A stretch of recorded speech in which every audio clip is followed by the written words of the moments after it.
Assalamualaikum guys. So today we are going to start a lecture about pathology.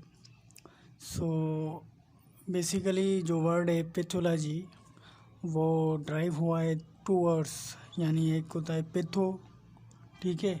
Patho का मतलब है disease, इसका मतलब क्या है डिजीज़। पैथो का वर्ड है, इसका मीनिंग है क्या, डिजीज़। और लॉगी का मतलब आपको पता है टू स्टडी, टू स्टडी यानी हम किसकी स्टडी करेंगे, हम स्टडी करेंगे डिजीज़ की स्टडी, पैथोलॉजी। सो अगर मैं डेफिनेशन बताऊं पैथोलॉजी की, pathology include diseases and abnormality of body cells, ठीक है। यहाँ cells, abnormality of body cells. अगर मैं और क्लियरिफाई करूं डेफिनेशन को, structural and functional change in cell, यानी स्ट्रक्चरल की मीनिंग है यानी शेप, एंड फंक्शन की मीनिंग है कोई काम, फंक्शनल यानी चाहे उसका स्ट्रक्चर चेंज हो या फंक्शन चेंज हो, किसका, सेल का, इन सेल में, एंड टिश्यू में या उसके ऑर्गन्स में, तो हम उसको कहेंगे क्या, पैथोलॉजी, ठीक है। तो pathology include diseases and abnormality of body, यानी डिजीज़ होगी उसके अंदर, क्योंकि पैथोलॉजी स्टडी ही है डिजीज़ की, एंड एबनॉर्मलिटी ऑफ बॉडीज़ की, सेल की, structural and function change in cell and tissue और ऑर्गन्स। तो अगर मैं उसके बाद है न्यूप्लाज्म, न्यूप्लेजिया या न्यूप्लेजिया, जो वर्ड आप इसको कहें, ठीक है। तो when new growth produce is called neoplasm. कोई भी एक ग्रोथ हो, न्यू ग्रोथ, उसको बोलेंगे क्या, न्यूप्लाज्म। या ट्यूमर, उसको बोलेंगे क्या, ट्यूमर। न्यूप्लाज्म बोलें या ट्यूमर बोलें, कौन सी ग्रोथ हो, न्यू ग्रोथ हो, कौन सी, एबनॉर्मल ग्रोथ। एबनॉर्मल ग्रोथ यानी एक्स्ट्रा या उससे बढ़ जाना, कोई चीज़ हद से बढ़ जाना, एबनॉर्मलिटी, ठीक है। उसको बोलते हैं एबनॉर्मलिटी ग्रोथ, यानी एक चीज़ हम चाहें उस हिसाब से ना स्टॉप हो, यानी हद से बढ़ जाए, तो उसको बोलते हैं क्या, एबनॉर्मल ग्रोथ। फिर उसको क्या कहते हैं, new growth produce is called neoplasm, या ट्यूमर कहेंगे उसको बोलेंगे या न्यूप्लेजिया। तो अगर मैं न्यूप्लाज्म को डिफाइन करूं, what is neoplasm, is a mass of tissue, यानी इसके अंदर मास है टिश्यू का, formed a result of abnormal and excessive और अनकोऑर्डिनेटेड, यानी न्यूप्लाज्म एक मास ऑफ टिश्यू है, वो किससे बना हुआ है, एबनॉर्मल मैंने बात की ऊपर, एबनॉर्मल ग्रोथ या अनकोऑर्डिनेट। एबनॉर्मल को बताया आपको, एक चीज़ हद से बढ़ जाना। एक कोऑर्डिनेटेड की मीनिंग क्या है, बेसिकली कोऑर्डिनेटेड की मीनिंग ये है कि उसको बोलते हैं एक्सटेंसिव ग्रोथ, यानी कोऑर्डिनेट की मीनिंग क्या है, coordinated means extensive, coordinate meaning extensive growth, यानी एक चीज़ हद से बढ़ जाना, मोर देन कोऑर्डिनेटेड, एबनॉर्मल या कोऑर्डिनेटेड बोलें। ऑटोनॉमस एंड यूजलेस, तो हम चलते हैं फिर से। Autonomous and useless proliferation of cells even after the stop of stimulation of growth which is cast, यानी फिर से देखें हम, ये कह रहे हैं neoplasm is a mass of tissue है, formed as the result of abnormal and excessive और अनकोऑर्डिनेट, यानी एक चीज़ से बढ़ जाए, एबनॉर्मल ग्रोथ हो, या ऑटोनॉमस अपने आप खुद हो, and useless proliferation of cell, यानी एक चीज़ हद से बढ़ जाए, और प्रोलिफरेशन यानी सेपरेट हो ऑफ सेल, सेपरेशन हो सेल की, इवन आफ्टर, अगर हम उसको स्टॉप करें, स्टॉप स्टिमुलेशन अब अगर हम इसको स्टॉप करें, फिर स्टॉप के बावजूद फिर वो क्या करे, ग्रोथ करे, of growth which is cause it. ठीक है, तो मन यानी न्यूप्लाज्म क्या हुआ, यानी एक चीज़ अपने आप एबनॉर्मली डेवलप हो और अनकोऑर्डिनेटेड हो, ऑटोनॉमस हो, यूजलेस हो, कोई इसका फ़ायदा नहीं, एक चीज़ हद से बढ़ जाए, उसको बोलते हैं neoplasm is mass of tissue formed as a result of abnormal and excessive or uncoordinated autonomous and useless proliferation of cell even after the stop of stimulation of growth which is caused। तो ये तो neoplasm हम न्यूप्लेशिया के बारे में हमने discuss किया। और अगर हम बात करें ट्यूमर की, what is tumour? Tumour is a mass externally और इंटरनली, एक्सटर्नली या इंटरनली ट्यूमर हम उसको बोलते हैं। बेसिकली अगर हम ट्यूमर की स्टडी करें तो उसको बोलते हैं ऑन्कोलॉजी, उसको क्या बोलते हैं? ऑन्कोलॉजी। अगर हम स्टडी करें किसकी? ट्यूमर की, उसको बोलते हैं ऑन्कोलॉजी। डेफिनेशन देखें, a branch of science that deals with the neoplasm और ट्यूमर, उसको बोलते हैं ऑन्कोलॉजी। अगर मैं डिफ़ाइन करूं न्यूप्लाज्म या ट्यूमर को, न्यूप्लाज्म या ट्यूमर के दो इससे टाइप निकलते हैं, एक होता है बेनिन, एक होता है मेलिग्नेंट। बेनिन एक मेलिग्नेंट। बेनिन की मीनिंग क्या है, डेफिनेशन क्या है, ये क्या डिफाइन कर रहा है? बेनिग्नेंट स्लो ग्रोइंग, यानी स्लो ग्रोइंग सेल्स क्या करें? आहिस्ते ग्रो करें। अगर मेलिग्नेंट की बात करूं, फास्ट ग्रोइंग, ये फास्ट ग्रो करेंगे सेल। इसके जो होते हैं सेल लोकलाइज होते हैं। What does it means localise? यानी एक चीज़ मुत्तहद हो, यानी एक चीज़ हद से ना बढ़े।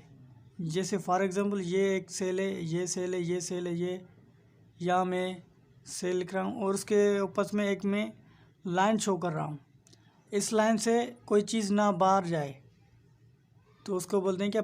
लोकलाइज। अगर मैं इसकी बात करूँ मेलिग्नेंट की, ये नॉन लोकलाइज है। यानी क्यों नॉन लोकलाइज है? अगर मैं बात करूँ इसकी, एक ये सेल, एक ये यानी चीज़ हद से बढ़ जाए, बाहर निकले सेल लाइन से, तो उसको बोलते नॉट लोकलाइज। प्रोलीफ्रेट रैपिडली, यानी तेज़ी से सेपरेट होते हैं, मेरी बात की वहीं सेपरेट होते हैं। Easily causing much more difficult to host cell, यानी एक होस्ट सेल होता है जो ये सेल, अगर एक होस्ट सेल से दूसरे सेल बन रहे हैं, उस सेल को होस्ट सेल को क्या करें? दुश्वारी हो ग्रोथ करने में, तो उसको बोलते हैं क्या? Difficult to host cell. Host cell को क्या करते हैं? डैमेज करते हैं, स्टॉप वर्किंग करते हैं, काम नहीं करेगा वो host cell. The host cell multiply, वो आसानी से मल्टीप्लाई नहीं करेंगे। मल्टीप्लाई वो सेल करेंगे जो क्या हो? नॉन लोकलाइज हो, यानी आहिस्ते बढ़ जाए, फास्ट ग्रोथ हो। अगर मैं इसकी बात करूं बेनिन की, without causing much more difficult, ये कोई डिफ़िकल्ट पैदा नहीं करते किसको? होस्ट सेल को। नॉट देन मच हार्म, ये कोई नुकसान नहीं पहुंचाते किसको? होस्ट सेल को। Grow multiply don't cause difficult to other, ये ग्रो करते जाएंगे, ना होस्ट सेल को डिफ़िकल्टी दुश्वारी पैदा करने में मदद नहीं करेंगे, ये आसानी से होस्ट सेल अपने आप डिवाइड होता रहेगा, स्लो। लेकिन ये क्या है? मेलिग्नेंट होता रहेगा लेकिन होस्ट सेल को नुकसान देगा और डिफ़िकल्टी पैदा करेगा होस्ट सेल को। बेसिकली ये दो टाइप थे किसके? न्यूप्लाज्म के या ट्यूमर के, एक था बेनिंग, एक मेलिग्नेंट, ये दो टाइप थे। अगर हम आगे चलें, अगर मैं बात करूं यहाँ कैंसर की, what does it mean cancer? What is cancer? Basically cancer common term हम यूज़ करते हैं, यूज्ड फॉर मेलिग्नेंट ट्यूमर। जो कैंसर है वो बेसिकली यूज किसके लिए होता है? मेलिग्नेंट ट्यूमर्स, यानी ये कॉमन टर्म है किसके? Common term use for malignant tumour के इस्तेमाल से होता है। मेलिग्नेंट ट्यूमर, मैंने बात की बेनिग्न, एक होता है मेलिग्नेंट। मेलिग्नेंट ट्यूमर्स की बात कर रहे हैं, कैंसर। तो वर्ड कैंसर की मीनिंग क्या है? वर्ड कैंसर मीन्स क्रेप, यानी एक कीड़ा होता है ना, क्रेप, चिपट जाना, यानी because it stick the hostel, यानी हॉस्टेल को क्या करेगा, चिपक जाएगा, उसको बोलते हैं स्टिक टू हॉस्टेल, क्रेप। अगर और मैं डिफाइन करूँ, cancer is the uncontrol growth, यानी ये अनकंट्रोल है, ना इस पर कोई किसका कंट्रोल है, ये खुद ही अपने आप ग्रोथ होते ही रहेंगे। अनकंट्रोल एबनॉर्मल सेल ग्रोथ करते रहेंगे। एनीवेयर इन अ बॉडी, कहीं भी बॉडी के पार्ट पे, these abnormal cell are term as cancer, उसको बोलते हैं क्या, कैंसर बोलते हैं, या सेल, कैंसर सेल या मेलिग्नेंट सेल बोलते हैं। मेलिग्नेंट सेल होते हैं वो कैंसर के, कौन से, मेलिग्नेंट सेल। जैसे मेलिग्नेंट ट्यूमर मैंने बात की। अगर मैं यहाँ बात करूँ, all tumor has two component, यानी ट्यूमर के दो कंपोनेंट होते हैं। कौन कौन से? एक होता है पेरेन्काइमा, एक होता है सपोर्टिव स्टोमा। पेरेन्काइमा और supportive stroma. What is parenchyma, what is supportive stroma? अब देखें, parenchyma comprise of proliferating tumor cell and determine nature and evolution of tumor, यानी डिटरमाइन करते हैं किसकी, एवोल्यूशन ऑफ ट्यूमर की। ये ट्यूमर के बारे में हमें बताते हैं कि ये ट्यूमर डेवलप हो रहा है, एवोल्यूशन हो रहा है। और कंप्राइज ऑफ किससे होते हैं, प्रोलिफरेटिंग सेल, ट्यूमर सेल, यानी सेल आपस में क्या करें, आहिस्ते आहिस्ते ग्रोथ करें, प्रोलिफरेटिंग, सेपरेट हो। अगर मैं सपोर्टिव स्टोमा की बात करूं, ये बेसिकली पेरेन्काइमा जो सेल है वो इस पर अटैच होता है, सपोर्टिव स्टोमा, यानी एक चीज़ किसी को सपोर्ट करे, पेरेन्काइमा का कौन सी चीज़ सपोर्ट करेगी, ये सपोर्टिव स्टोमा सपोर्ट करेगा। Comprise of fibrous content connective tissue, ये सपोर्टिव स्टोमा ये किससे बनाए, फाइब्रस कनेक्टिव टिश्यू से बनाए, एंड ब्लड वेसल से बनाए, providing framework on which parenchyma tumor cell grow. ये यानी मैंने बात की, ये क्या है बेसिकली, अगर मैं यूँ ड्रा करूँ, देखिए यहाँ ये क्या है, ये है बेसिकली सपोर्टिव स्टोमा में, ये जो ड्रा कर रहा हूँ सपोर्टिव स्टोमा। ये सपोर्टिव स्टॉक किस में बने, ब्लड वेसल से बने, कनेक्टिव टिश्यू से बने। और इसके ऊपर साइड में कौन सी चीज़ होगी, इसके ऊपर साइड में ये होंगे पेरेन्काइमा सेल, इसके ऊपर क्या होंगे, पेरेन्काइमा सेल होंगे, ठीक है, इसके ऊपर पेरेन्काइमा सेल होंगे। अब यूँ देखें, इसके ऊपर क्या है, पेरेन्काइमा सेल, पेरेन्काइमा। और ये जो बेसिकली पेरेन्काइमा किससे सपोर्टेड है, सपोर्टिव स्टोमा से सपोर्ट है। बेसिकली सपोर्टिव स्टोमा मैंने बात की, कंपोज्ड किससे, ब्लड वेसल से होते हैं, और बेसिक स्ट्रक्चर होते हैं कनेक्टिव टिश्यू, वेसल्स, फाइब्रस, इससे हैं बेसिकली सपोर्टिव स्टोमा।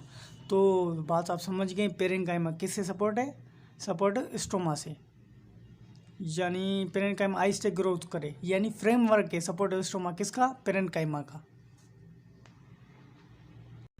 अगर मैं बात करूं नॉमेनक्लेचर ऑफ ट्यूमर्स की, तो बेसिकली नॉमेनक्लेचर होते हैं ट्यूमर्स के, ठीक है। तो कैसे हम पहचाने ये मेलिग्नेंट है, बेनिग्नेंट है, कैसे पहचाने कि ये कौन सा ट्यूमर है। बेस्ड ऑन, अगर हम करते हैं बेस्ड ऑन पेरेन्काइमल कंपोनेंट, हम पहले करते हैं बेस्ड ऑन किस पे, पेरेन्काइमल कंपोनेंट्स के हिसाब से, because main component which is consider of type cell. सारे सेल किससे बने, पेरेन्काइमा सेल, बेसिकली वही पेरेन्काइमा। अब नॉमेनक्लेचर हम कैसे दें, देखें, यूजली ऑल ट्यूमर्स, यानी जितने भी ट्यूमर्स होते हैं एंडिंग ऑन सफिक्स, अगर लास्ट में OMA आए, OMA, वो कौन सा होगा, आर फॉर बिगिन ट्यूमर्स, वो कौन सा ट्यूमर से स्टार्ट होगा, अगर लास्ट में OMA आए, OMA, वो बेसिकली बेनिग्न ट्यूमर होगा, benign tumour, benignant tumour, benign tumour बोलें या बेनिग्नेंट ट्यूमर बोलें, वो लास्ट में OMA आए तो बेनिग्नेंट ट्यूमर्स होगा वो। एग्जाम्पल, फिब्रोडिनोमा, फिब्रोडिनोमा इज़ अ, बेसिकली ये क्या है, फिब्रोडिनोमा क्या है बेसिकली, ये है कैंसर है किसका, ब्रेस्ट का, ब्रेस्ट कैंसर। बेसिकली कहाँ पाया जाता है, फीमेल के अंदर, फीमेल के ब्रेस्ट में। ये फिब्रोडिनोमा ये किस में पाया जाता है, ब्रेस्ट कैंसर, किस में, फीमेल में तकरीबन। और ये तो हो गया किसका, बेनिग्न ट्यूमर, लास्ट में OMA आए, OMA। अब दूसरी बात करें, अगर बात करें सार्कीनोमा, सार्सीनोमा, अगर लास्ट में ये वर्ड आए तो उसको क्या कहेंगे, उसको बोलते हैं स्क्वैमस सेल सार्कीनोमा। स्क्वैमस सार्कीनोमा वर्ड आए लास्ट में तो आप समझ जाना ये किसका है, ये मैलिग्नेंट ट्यूमर का, ये किसका है, मैलिग्नेंट ट्यूमर का या कैंसर। लास्ट में सार्कीनोमा आए वर्ड तो वो कैंसर है या मैलिग्नेंट का, सार्कीनोमा। लास्ट में OMA आए तो किसका है, बेनिग्न का ट्यूमर का। तो उसका एग्जांपल देखें, squamous cell carcinoma, carcinoma. What is squamous cell carcinoma, ये है किसका, स्किन का कैंसर है, बेसिकली स्किन का कैंसर है, कैंसर। और अगर और चलें, वर्ड है यूजली अगर सार्कोमा वर्ड आए लास्ट में, सार्कोमा वर्ड आए लास्ट में, ये फ्लेशी समझो, sarcoma means fleshy, are also malignant. ये सार्कोमा लास्ट वर्ड आए तो वो भी क्या है, मैलिग्नेंट है, ठीक है। बट मेसेनकाइमल ओरिजिन, ये कहाँ से ओरिजिन होता है, मेसेनकाइमल ओरिजिन से होता है। अब लास्ट में जो मैंने बात की OMA आए तो वो किसका है, बेनिग्न ट्यूमर का है। और is also used on in some cancer, और कैंसर के हिसाब से भी यूज होता है, और कैंसर के हिसाब से like hepatoma. Hepatoma, what is hepatoma, is a liver tumour. अगर मेलेनोमा क्या है, स्किन कैंसर है। लास्ट में OMA आ रहा है इसमें भी और इसमें भी OMA, तो यानी OMA यानी किसका हुआ, बेनिग्न का। तो आज हम स्टॉप करते हैं यहीं से, इंशाल्लाह कल स्टार्ट करेंगे दूसरे लेक्चर से।